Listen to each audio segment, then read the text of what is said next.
Well, it's a bit of a cool Sunday afternoon here. It's probably threatening to rain as well, but so far it's dry. So I'm here today to change the battery.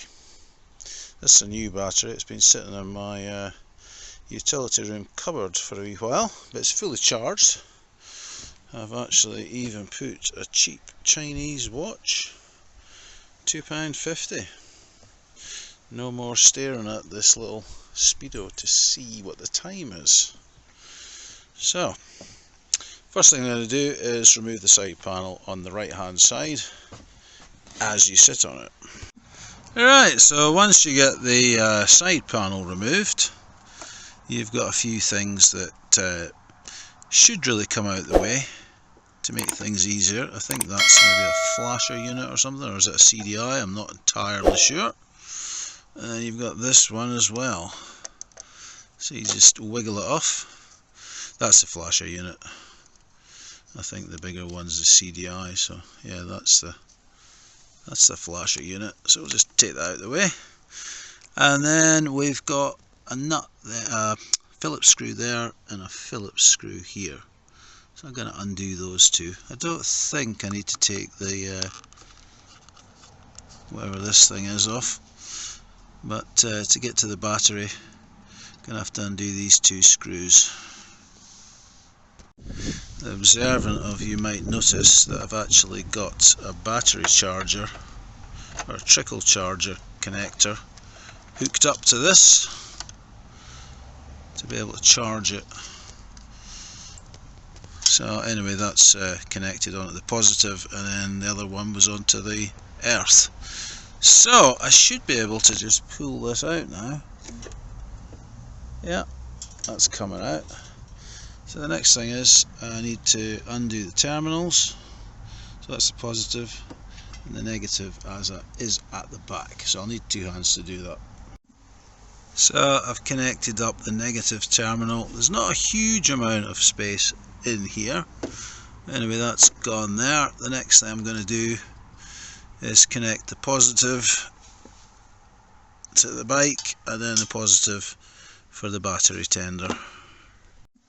Okay, so that's the positive connected. I'm just going to put that isolator or insulation over it just to make sure nothing connects anywhere. So that's that.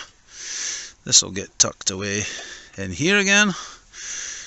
I'm going to put the retaining bracket back on with the two Phillips screws next. Okay, so that's that one secured and that one secured. I don't know if this is going to work, but I've just thought I'll put that fuse holder into that clip. See if that does anything. Put that back on there.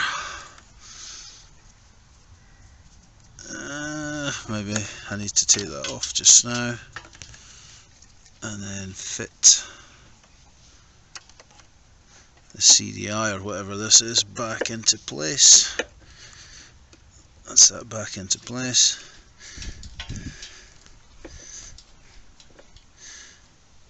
I think I need to redo that.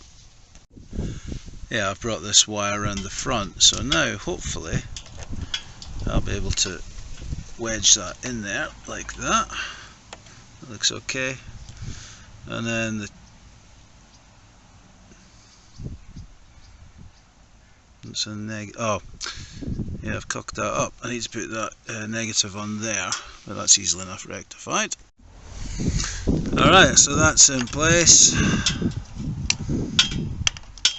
This wire, put that through there.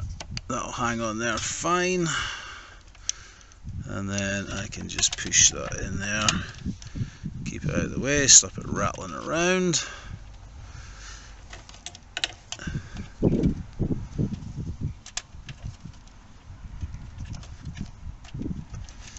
Right, so that's that. So hopefully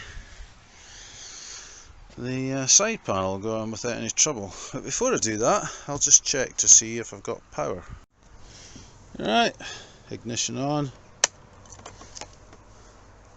neutral light on, fuel level on. Lights are on, quite nice and bright. So yeah, we're cooking on gas, so last thing, put the side panel back on. These are actually my Vietnam sourced from Saigon side panels. Alright, so that's job done. If you weren't filming this, it would literally take you 5 minutes. And there's one of my Saigon sourced bag carriers. And, as you saw in one of my last videos, the Saigon sourced front carrier and front mudguard. Can't complain. Very cheap and cheerful parts there. So I think the next thing I need to do is probably just remove this. So if you've got any questions, please feel free to ask. It's pretty self-explanatory. There's not a great deal of thought goes into this. This is the battery I used, QTX4L. It's an AGM battery. They're slightly shorter than the usual Supercub ones, I think. But I'm going to put that on the battery charge and see how it goes, but I think it's actually goosed. So there you have it.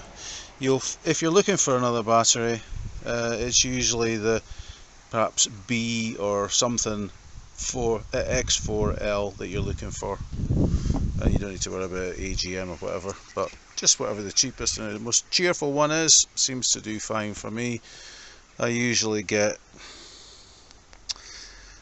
well, I think the best case has been 5 years out of one, but 2 to 3 years, probably the lower end of the scale.